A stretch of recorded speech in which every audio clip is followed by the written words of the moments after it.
തനി എരപ്പൻ.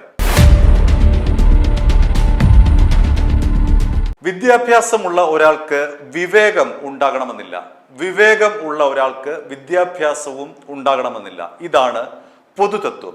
നമ്മളിപ്പോൾ സംസാരിക്കാൻ പോകുന്നത് വിദ്യാഭ്യാസം ഉണ്ടായിട്ടും വിവേകം ഇല്ലാതെ പോയ ഒരാളെ കുറിച്ചാണ്. മുൻ മന്ത്രി KT ജലീൽ. അദ്ദേഹം മുൻ ഉന്നത വിദ്യാഭ്യാസ മന്ത്രിയായിരുന്നു എന്നുകൂടി എടുത്തു പറയേണ്ടതുണ്ട്. അദ്ദേഹത്തിൻ്റെ വിവേകമില്ലാത്ത ഒരു പ്രവൃത്തിയെക്കുറിച്ചാണ് നമ്മൾ പറയാൻ പോകുന്നത്. പാലക്കാട് മണ്ണാർക്കാട് നഗരസഭ അവിടെ SSLCക്കും +2വിനും ഉന്നത വിജയം നേടിയ വിദ്യാർത്ഥികളെ അനുമോദിക്കാനുള്ള ഒരു ചടങ്ങ് സംഘടിപ്പിച്ചു.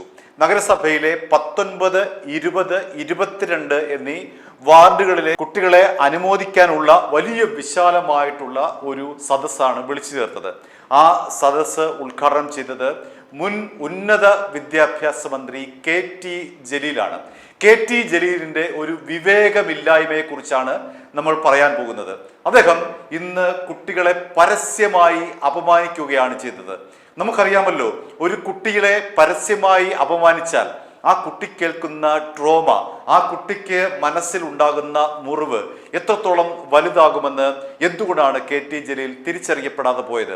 അദ്ദേഹം ഇന്ന് ഒരു കുട്ടിയെ വിളിച്ചിട്ട് പറഞ്ഞു, നിനക്ക് അഡ്രസ് എഴുതാൻ അറിയില്ലേ, എഴുതി കാണിക്കൂ എന്നാണ് പറഞ്ഞത്. ഹിന്ദിയിൽ അഡ്രസ് എഴുതാൻ ആ കുട്ടിയോട് ആവശ്യപ്പെട്ടു. ആ കുട്ടി തെറ്റിച്ചപ്പോൾ ചെവിയിൽ പിടിച്ച് പരസ്യമായി നുള്ളി. ഒന്ന് ആലോചിച്ച് നോക്കുക, ആരാണ് ഇദ്ദേഹത്തിന് കുട്ടികളെ ചെവിയിൽ നുള്ളാൻ, പരസ്യമായി ചെവിയിൽ നുള്ളാൻ അധികാരം കൊടുത്തത്? എന്താണ് ജലീലിന് കുട്ടികളെ പരസ്യമായി ഇങ്ങനെ വിളിച്ച് അപമാനിച്ച ശേഷം ചെവിയിൽ പിടിച്ച് കറക്കാനുള്ള ആ അധികാരം ആര് നൽകി എന്നുള്ളതാണ് ഇവിടെ ഉയരുന്ന പ്രധാനപ്പെട്ട ചോദ്യം. മറ്റൊന്നൊരു പെൺകുട്ടിയെ വിളിച്ചു. ആ പെൺകുട്ടിയുടെ പേര് പറഞ്ഞാണ് വിളിച്ചത്. പേര് പറഞ്ഞ് വിളിച്ചതിന് ശേഷം ആ കുട്ടിയോടും ഇത്തരത്തിൽ അപമാനിക്കുന്ന രീതിയിൽ ആ കുട്ടിയെയും പരസ്യമായി അപമാനിച്ചു. ഒന്നുപോലെ ആലോചിച്ച് നോക്കുക, അവിടെ മാധ്യമങ്ങളെല്ലാം ഉണ്ടായിരുന്നു. മാധ്യമങ്ങൾ അതെല്ലാം തന്നെ സംപ്രേഷണം ചെയ്യുമെന്ന് അദ്ദേഹത്തിന് ഉറപ്പുണ്ടായിരുന്നു. അങ്ങനെ ആ വേദിയിൽ വെച്ച് മാത്രമല്ല, കേരളത്തിലെ പൊതുസമൂഹത്തിൽ ആകമാനമാണ് ജലീൽ ഈ കുട്ടികളെ പരസ്യമായി ഇങ്ങനെ വിളിച്ച് അപമാനിച്ചത്. ഹിന്ദിയിൽ A+ നേടിയ കുട്ടികളെ ഇങ്ങനെ വിളിച്ച് വരുത്തി, വേദിയിലേക്ക് വിളിച്ചു വരുത്തി, നിനക്ക് അക്ഷരം അറിയത്തില്ലേ, നിനക്ക് സ്വന്തം വിലാസം എഴുതാൻ അറിയത്തില്ലേ, ഇല്ലെങ്കിൽ എഴുതി കാണിക്കൂ എന്നൊക്കെ പറയാൻ ഇയാൾ ആരാണെന്നുള്ളതാണ് ഇവിടെ പ്രധാനപ്പെട്ട ചോദ്യം. ഇയാൾ മന്ത്രിയും വലിയ നേതാവും ഒക്കെ ആയിരിക്കാം, പക്ഷേ ഇങ്ങനെ കൊച്ചു കുഞ്ഞുങ്ങളെ വിളിച്ച് പരസ്യമായി അപമാനിക്കാൻ ഇയാൾ ആരാണ്? ആ ദൃശ്യങ്ങൾ നമുക്ക് കാണാം. പാത്തുമ്മയുടെ ആട് എന്ന് പറയുന്ന പുസ്തകത്തിന്റെ ഇതിവൃത്തം എന്താണ്? ആരായിരുന്നു പാത്തുമ്മ? സഫീന എന്ന് വേണ്ട, സഫീന മതി. ടെൻഷനായാൽ സ്പെല്ലിംഗ് മിസ്റ്റേക്ക് വരാൻ പാടില്ല. എന്താണോ, എനിക്ക് എഴുതാൻ പറ്റുമോ? അഡ്രസ് എഴുതാൻ പറ്റുമോ? ഉറപ്പാണോ? നവാ ഇതിലൊന്ന് എഴുത്. അഡ്രസ് എഴുതാൻ അറിയില്ല എടോ? അഡ്രസ് എഴുതാൻ അക്ഷരങ്ങൾ അറിയുമെങ്കിൽ അഡ്രസ് എഴുതാൻ എന്തുകൊണ്ട് അറിയില്ല? രവികുമാർ എന്നല്ലട, രവികുലാർ എന്ന് എഴുതിക്കുന്നത് എന്താ? ഹിന്ദിയിൽ A+ കിട്ടിയിട്ടുള്ള കുട്ടികൾ ഒന്ന് സ്റ്റാൻഡപ്പ്. എവിടെ? അനക്ക് കിട്ടിയിട്ടില്ലേ? ഹിന്ദിയിൽ കിട്ടിയിട്ടില്ല അല്ലേ? രക്ഷപ്പെട്ടു. വേറെ കുട്ടികൾ കമോൺ. എന്താ ദം ദം എന്ന് പറഞ്ഞാൽ അർത്ഥം? മൈക്ക് കൊടുക്കുന്ന ഒരു മൈക്കില്ലടോ? അല്ല, അതിൻ്റെ ഒരു അർത്ഥമുണ്ട്. സം സം എന്ന് പറഞ്ഞാൽ അല്ല സം സം എന്ന് പറഞ്ഞാൽ എന്താണ്? നിക്കട്ടെ നിക്കട്ടെ എന്നാണ്. സ്റ്റോപ്പ്. സം സം എന്ന് പറഞ്ഞാല് സ്റ്റോപ്പ്, നിക്കട്ടെ എന്നാണ്. എന്താണ്? ഈ കുട്ടി ഇങ്ങനെ കാലിട്ടടിച്ച് വെള്ളം ഇങ്ങനെ വന്നപ്പോ ആ കുട്ടിയുടെ അമ്മ പറയാണ് വെള്ളത്തോട്, നിൽക്ക് നിൽക്ക്, സം സം. അതാണ് പിന്നീട് സം സം എന്ന് ആ പേര് വെള്ളത്തിന് വരാനുള്ള കാരണം.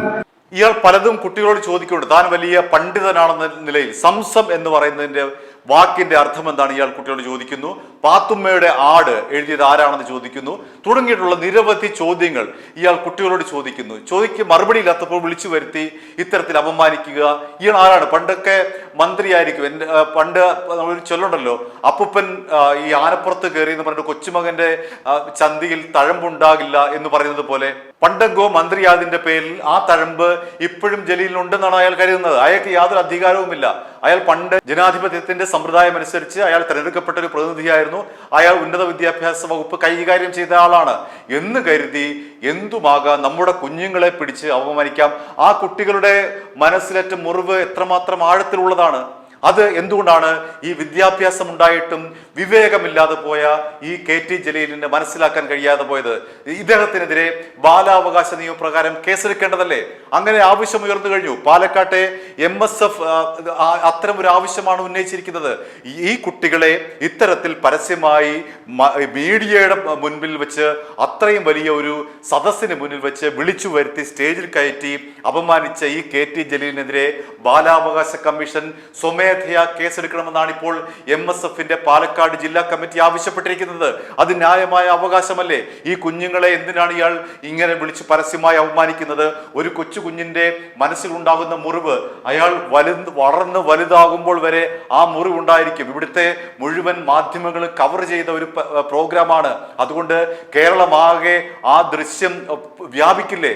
ആ കുഞ്ഞുങ്ങൾക്ക് മനസ്സിലേറ്റ ട്രോമ, ആ കുഞ്ഞുങ്ങൾക്ക് മനസ്സിലേറ്റ മുറിവ് എത്രമാത്രം വലുതാണ് എന്തുകൊണ്ടാണ് ഈ എരപ്പൻ അറിയാതെ പോകുന്നത്? എരപ്പൻ എന്ന് പറയുന്നത് നമ്മൾ ഉപയോഗിക്കുന്ന വാക്കല്ല. ഇയാളെ കുറിച്ച് PK ബഷീർ പറഞ്ഞതാണ്. ഈ KT ജലീൽ എന്ന് പറയുന്നത് ഒരു മഹാ എരപ്പനാണെന്നാണ് PK ബഷീർ പറഞ്ഞത്. ആ PK ബഷീറിന്റെ വാക്കുകളെ അന്വർത്ഥമാക്കുന്ന വിധമാണ് ഇന്ന് KT ജലീൽ പരസ്യമായി ഈ കുഞ്ഞുങ്ങളോട് പ്രതികരിച്ചത്. എരപ്പൻ എന്നുള്ള PK ബഷീറിന്റെ വിളി കേട്ടിട്ട് തന്നെ കാര്യം. PK ബഷീർ വായിച്ചോ? PK ബഷീർ വായിച്ചില്ലേ? PK ബഷീർ പറഞ്ഞതുപോലെ ഇയാൾ തനി എരപ്പനാണ്. നമ്മുടെ മുന്നിൽ വലിയ മാന്യനായി ചമയുകയും നമ്മുടെ മുന്നിൽ കുളിച്ചു കുട്ടപ്പനായി വലിയ ഡ്രസ്സൊക്കെ ഇട്ട് വലിയ അക്ഷരസ്ഫുടതയോടുകൂടി പ്രസംഗിക്കുകയൊക്കെ ചെയ്യുന്ന ഇയാൾ വലിയ സംഭവമാണെന്ന് ഇയാൾക്ക് തോന്നിക്കാണും. നേരത്തെ പിണറായിയുടെ നേരിടാൻ നടന്ന ആളാണ്. പിന്നീട് ഉന്നത വിദ്യാഭ്യാസം കിട്ടി. പിണറായി കേരള യാത്ര നടത്തിയപ്പോൾ ഒപ്പം കൂട്ടിയ ആളാണ്. അയാളുടെ ധാരണ ഇപ്പോഴും താൻ മന്ത്രിയാണ്, തനിക്ക് കുട്ടികൾക്കെതിരെ എന്തും ചെയ്യാം, താൻ ഉന്നത വിദ്യാഭ്യാസ മന്ത്രി ആയതുകൊണ്ട് ആരെയും കയറി എന്തും പഠിപ്പിക്കാം. നിങ്ങൾക്ക് ഈ കുട്ടികളെ പഠിപ്പിക്കാൻ എന്താണ് അവകാശം? നിങ്ങൾ എന്തിനാണ് അവിടെ വിളിച്ചു വരുത്തിയത്? 19, 20, 22 വാർഡുകളിലെ ഉന്നത വിദ്യാഭ്യാസം നേടിയ, അല്ലെങ്കിൽ +2 ഉന്നത ബിരുദം നേടിയ, SSLCക്ക് ഉന്നത മാർക്ക് മേടിച്ച കുഞ്ഞുങ്ങളെ അനുമോദിക്കാനുള്ള തകളി വിളിച്ചത്. അല്ലാതെ അവിടെ വന്ന് കുഞ്ഞുങ്ങളെ പഠിപ്പിക്കാനും അവർക്ക് തെറ്റിട്ടുണ്ടെങ്കിൽ അവരെ വിളിച്ച് പരസ്യമായി വിളിച്ചു വരുത്തി എഴുതിപ്പിച്ച് ചെവിക്ക് പിടിക്കാനുമല്ല നിങ്ങളെ വിളിച്ചത്. നിങ്ങളെ അവിടെ വിളിച്ചത് ഈ പ്രോഗ്രാമിന്റെ ഉദ്ഘാടനം മര്യാദയ്ക്ക് നടത്താൻ വേണ്ടിയിട്ടാണ്. അത് നടത്തി പോകുന്നതിന് പകരം അവിടെ വന്ന് സാറ് കളിക്കുക, അവിടെ വന്ന് മുൻ വിദ്യാഭ്യാസ മന്ത്രിയാണെന്നുള്ള ഈ ഗർവ് നടിക്കുക, അതിന്റെ തനിക്കിപ്പോഴും ഉന്നത വിദ്യാഭ്യാസ വകുപ്പ് തന്റെ കയ്യിലാണെന്നുള്ള ആ ഒരു ചിന്തയോടുകൂടി, ആ ഒരു ധിക്കാരത്തോടു കൂടി ഈ കുഞ്ഞുങ്ങളെ വിളിച്ചു വരുത്തി സ്റ്റേജിൽ കയറ്റിയിരുത്തി അവരെ ചെവിക്ക് പിടിക്കുക. നിങ്ങൾ ആരാണ്? ഈ പറഞ്ഞ പോലെ PK ബഷീർ പറഞ്ഞ പോലെ തനി എരപ്പൻ, അത്രേ ഉള്ളൂ. അതിനപ്പുറത്തേക്ക് വേറെ വിശേഷണമൊന്നുമില്ല. i2i News, an eye for truth. i2i News subscribe ചെയ്തിട്ടില്ലാത്തവർ ഇപ്പോൾ തന്നെ സബ്സ്ക്രൈബ് ചെയ്യുക. നോട്ടിഫിക്കേഷൻ ലഭിക്കുവാൻ ബെൽ ബട്ടണും അമർത്തുക.